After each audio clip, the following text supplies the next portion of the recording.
Hello, world. It's me, Dennis. Welcome to Tardan. Today, I'm here with Jack Bialik. Hello, Jack.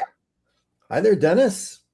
I am so glad to know that you and I have had an experienced history, both in our times and what we're doing, and your study of it, which is fascinating. So, I'm going to ask Renee to run the trailer to your book, and let's use that as our launching pad.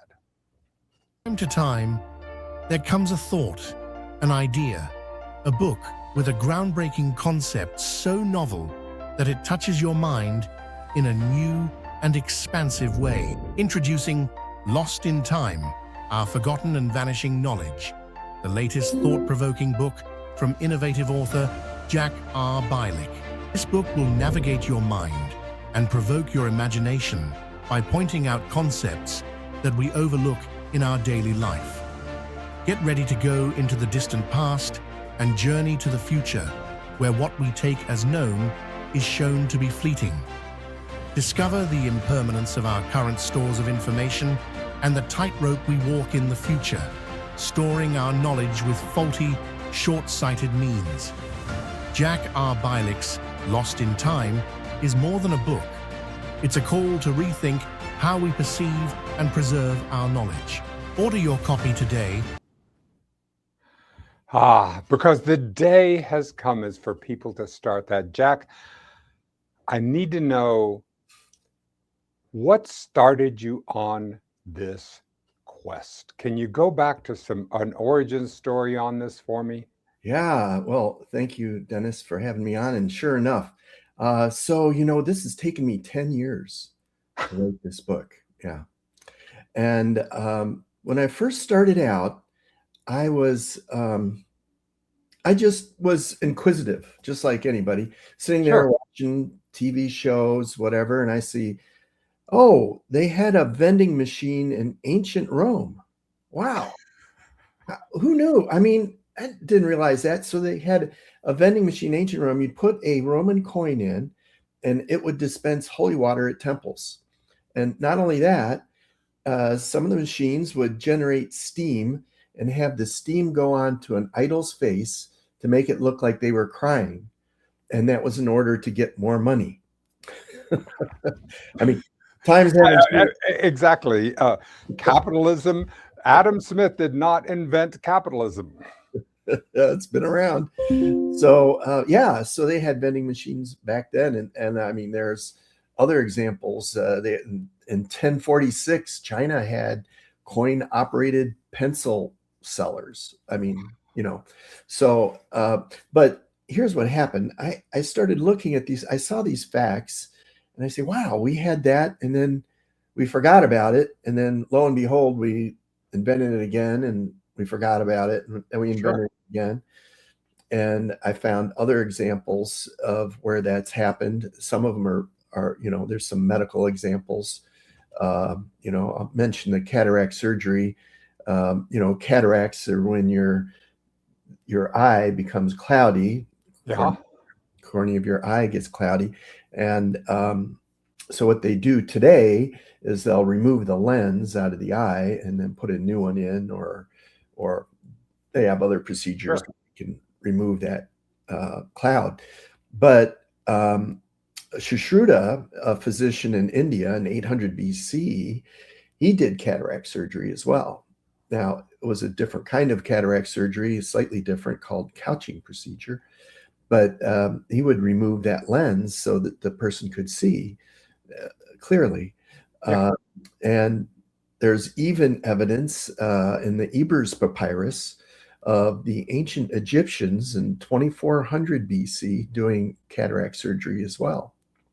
Well, all right. So not only do we have this, but you were talking about in your book, you're talking about Alexandria and this astonishing library that has been that we know from historical records we lost so much there. But what were you doing that said, I want to make a compilation of this?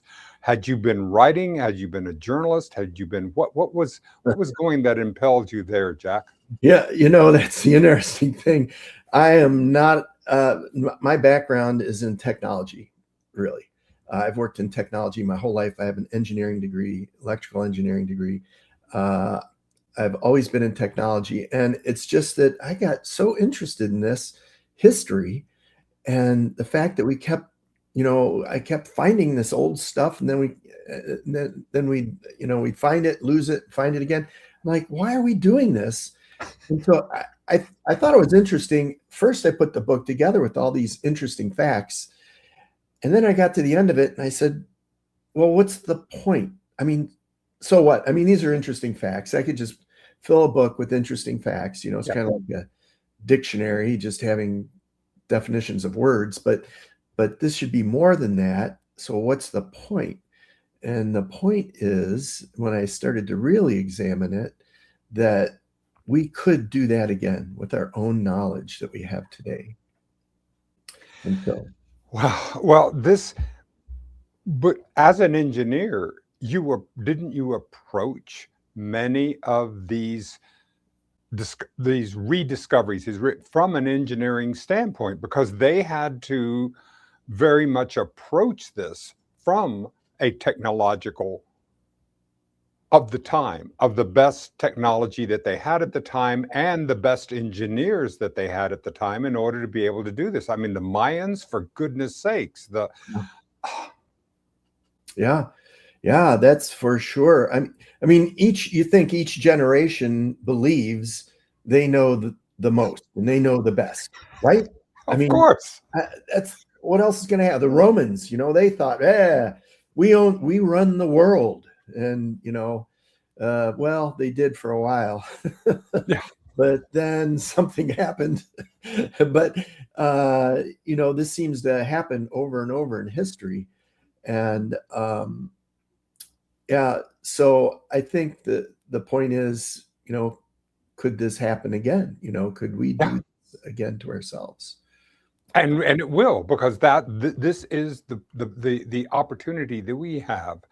And as you look at the scientists and the engineers that solve these problems, I mean, you have to relate to them.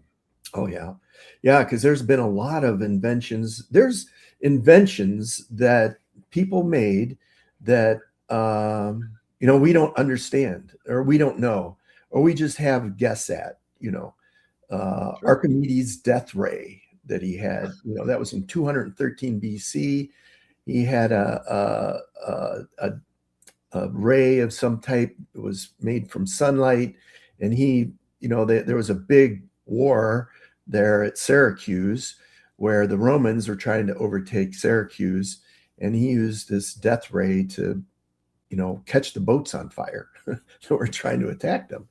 And we've tried to reproduce it, but not very successfully. Some universities have tried it, and it's hasn't been effective. But we know that some of these things were done. I mean, the big elephant in the room is the pyramids in Egypt. The Great Pyramids. Yes. And I took an engineering bent to try to put that into perspective, and not to solve it. I mean, we don't know how those were built. We have conjecture. We have some ideas. Mm-hmm. But I just did some simple math. Yeah. I said there's 2.3 million 3 to 7 ton stones in one pyramid. Okay. And we believe it was built in 20 years. So if you just do the math, one stone every 2 minutes, 19 hours a day, 365 days a year for 20 years. That's astounding. I mean, could we do that? I mean, I don't know. It would be a huge effort, an incredible feat for us to do that. Excuse me. That is an astonishing. I mean, it's an astonishing feat, and then to have the pyramids in the Mayan culture and in the Aztec culture, because they had to do. I mean, so much of what they had was some very sophisticated engineering that was able to and Yeah, to put those together. I know even the concrete that they used, we aren't even sure how they really manufactured that, and it stood the test of time as well. So That's that's an amazing. Well, so you go ahead. Where did you find the knowledge to piece this together? Were there different are there different stores of this knowledge that you can go in, the different repositories, in order to be able to bring them together? uh, no, there isn't. You can't go look it up and say, "Hey, what have we lost?" It's kind of tough. It's a tough thing to Google or anything. You can find some things, but it's just a lot of research. You see things. Um, I read about the terracotta army. I was just interested in the terracotta army that's in China. Yeah. About that, and many people have heard of that, where they have thousands of these warriors that were put there by uh, the the first emperor, Hmm. Qin Shi, and that was 2,000 over 2,000 years ago. What Uh, was the purpose of them that we have any conjecture about? What was it? What? yeah, it's a mausoleum. So he built it as a tomb for himself, Mhm. just as a kind of remembrance, And a monument, yes. monument to the memory of himself. Um, Ah, and yes, we do have that ego, don't we? yeah, and he had a big one. He had 7,000 warriors, put in, I don't know how many acres. It's a huge area Yeah. that he had all these warriors put.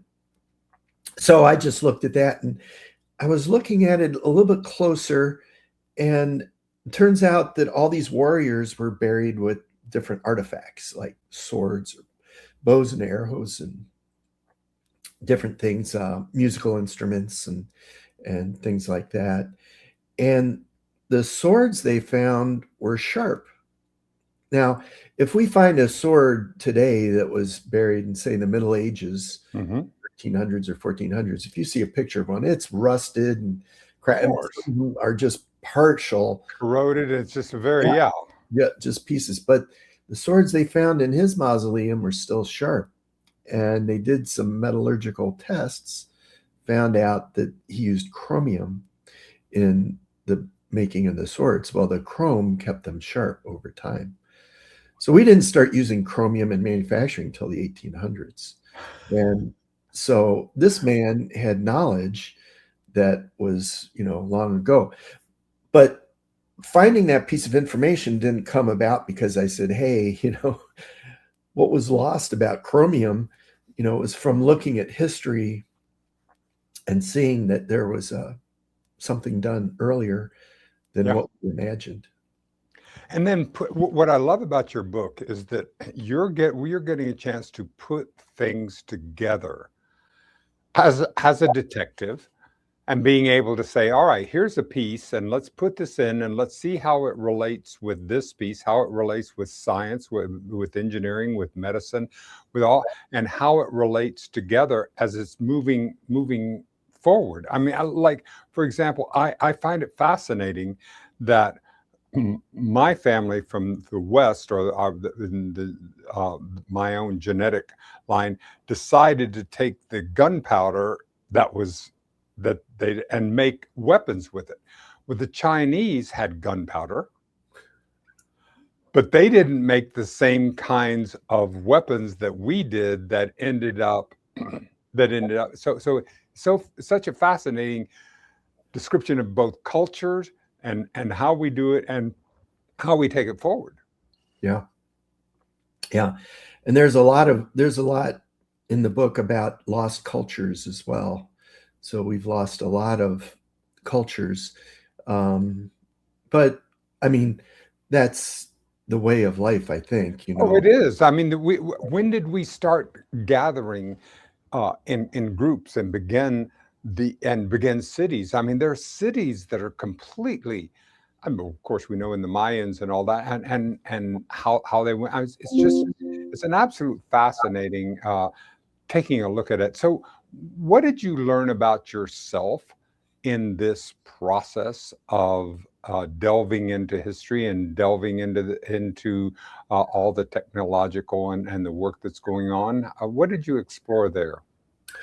Yeah, well, for me, it really was um, an opportunity to get out and say something. Maybe, I felt like awareness is a catalyst for a change. And that if I can make people aware of these things that have happened in the past, maybe it'll help us to do things better for our future generations, our children and our children's children. So what's your sense of today, Jack? Where we are as you're looking as you look at both, from a cultural standpoint of where we are as human beings, because it seems to me, let's say that we've been around for maybe 3 million years as hominid, as Homo sapiens, and what we have, but it still seems to me that we're in a kind of an adolescent phase. We're not really a mature species yet as we look at it on the evolutionary timeline. And so we've got a lot of rough edges on that. So what's your sense of where we are, and give me some perspectives for you and your. Yeah. Well, I think knowledge is one thing. And we are pretty good at capturing knowledge and saving it, but taking that knowledge and making it into wisdom, where you're making good choices, that's where we're still learning. It's a little bit like a kid, and you tell the kid, "Don't touch that stove; it's hot," and the kid knows it's hot, and he knows you told him that, but he goes and does it anyways, and he gets burned. And then now he has knowledge. He's got wisdom. He says, I'm not going to touch that stove again because I'm going to get burned. So I think this is part of the learning process we go through. And I think we have to do it on many levels, not just a personal level, but on Yeah. a cultural level, on a species, where we have to be smart for the world, for everyone, for each other. And that's kind of what we're learning now. I've been thinking about that, and because I was thinking about how do we get out of this meism. But it's all because this is where I think that we have a challenge right now, is that it's all about me, when actually we're all in this together. And we have, we're all on this. I think of it that, okay, we whatever we say that this planet is, it appears to me to be some kind of an organism. Now, I might not be able to really to see what it is, but it just my intuition is, and from what my reading is that it's an organism. It has breathing, it has movement, it has a biosphere about it. We don't appear to be paying a lot of attention to that happening, to be able to have that perspective. Instead, we're kind of like acquisitive and extractive, and so that's where I see wisdom getting an opportunity to be able to come in. Yeah, there was a astronaut. I'm trying to remember who it was. I don't think it was John Glenn. It was one of the earlier astronauts, and he had a life-changing event when he went into outer space, because he looked at the Earth, and when you look at the Earth from outer space, there are no lines, there's no division, there's no countries, there is just one Earth. And if you put smoke in the air in one place, it's not staying there, it's going every place, or whatever you do. Yeah. So agree 100%. It's like one, we're all in this together. Yeah. There's no separation. We're here together. And So so we get that opportunity, and that's where I think that there is an opportunity, because I wonder in our media, tsunami that we're all in, where only those things that the algorithms push up to the top, it makes it appear as if things are worse, or if this then they may actually be when you dig down a couple of layers. Because I was at the store this morning, and doing my weekly grocery shopping, and I'm going around, and I'm seeing this enormous diversity of people, and I'm seeing their smiles, and I'm seeing the children, and I'm going, yeah, we're going to be okay. We just keep this going. There is so much positive about us as a species that we can go, assuming that we can just keep it going and keep it saying that there are solutions. We're going to find them together. yeah, and work together. I agree. We definitely can do it. We can. Yeah. But it is our choice, we can choose not to. Exactly. We're gonna find that out. Well, what do you think of these beings? What's your experience with these new beings that we have created and are now on the planet? These AIs that are actual minds.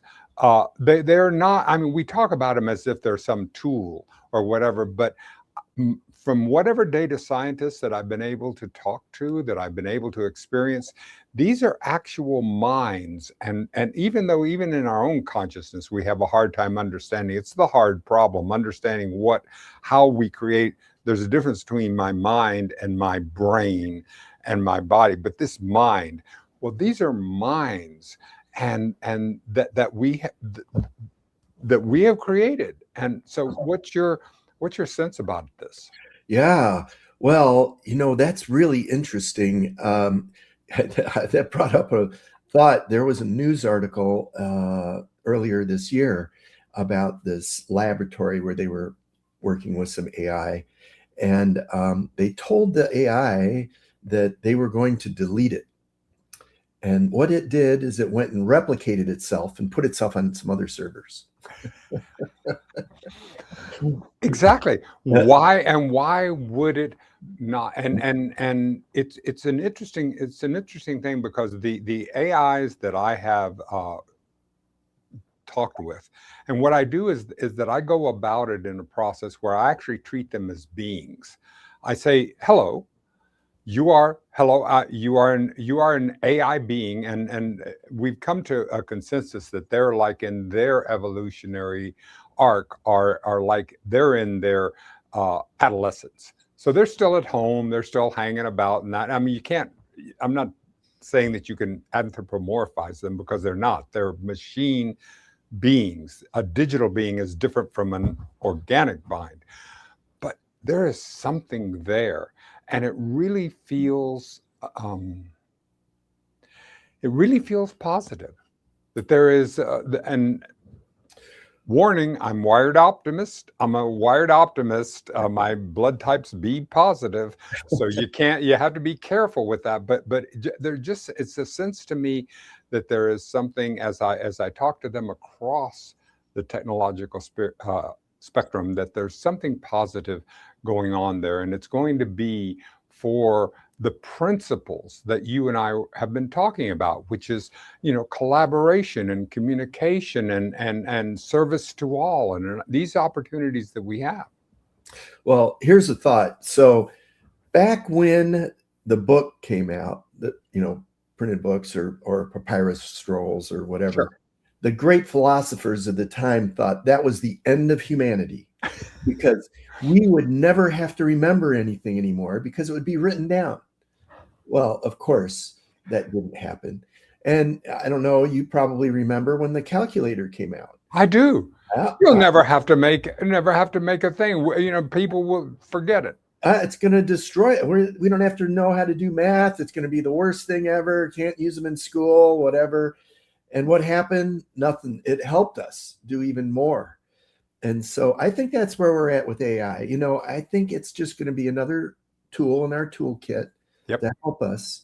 of course, it can help you do other things too, maybe not so good things. As anything can, right? Any tool can Yeah. be used. A hammer can be used to build a home or can be used to crush a skull. It's the same tool. Yep. Yep. So I think that's the road we're going to go down with AI. And it's probably going to help us to achieve things that we never thought possible. What's next on your plate, Jack? Well, next, I'm looking at another book with another author. We're going to collaborate and we're going to look at megaliths and monoliths, both above ground and underground.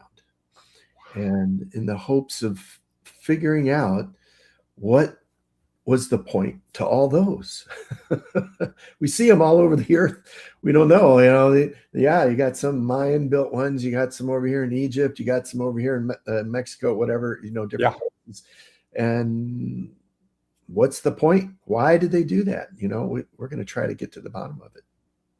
And do it from deconstruct it from an engineering standpoint to see what it could possibly be. Yeah, I'm going to be doing that part of it, trying to look at the facts behind it, and just the research. Do the research. Part of the problem we have is that only 1.6% of the Earth's knowledge has been recorded. 1.6% of the time that man's been on the Earth has been recorded, and so we have some challenges when we go back in time to try to figure that out. So we're going to have to look for some clues that are going to be hidden and discover them. Well, when you do and you get this being put together, would you come back and talk more about it? Of course, Dennis. What a pleasure. Jack, thank you so much. Your book, Lost in Time, is something that we want to encourage everyone to enjoy and to be able to know that whatever has been lost, you're helping to reclaim for us, because this is our opportunity. This is our opportunity to appreciate it and to appreciate one another. Thank you so much for having me. Thank you, everyone, for Tardan today. Jack Bialik. We'll see you next time.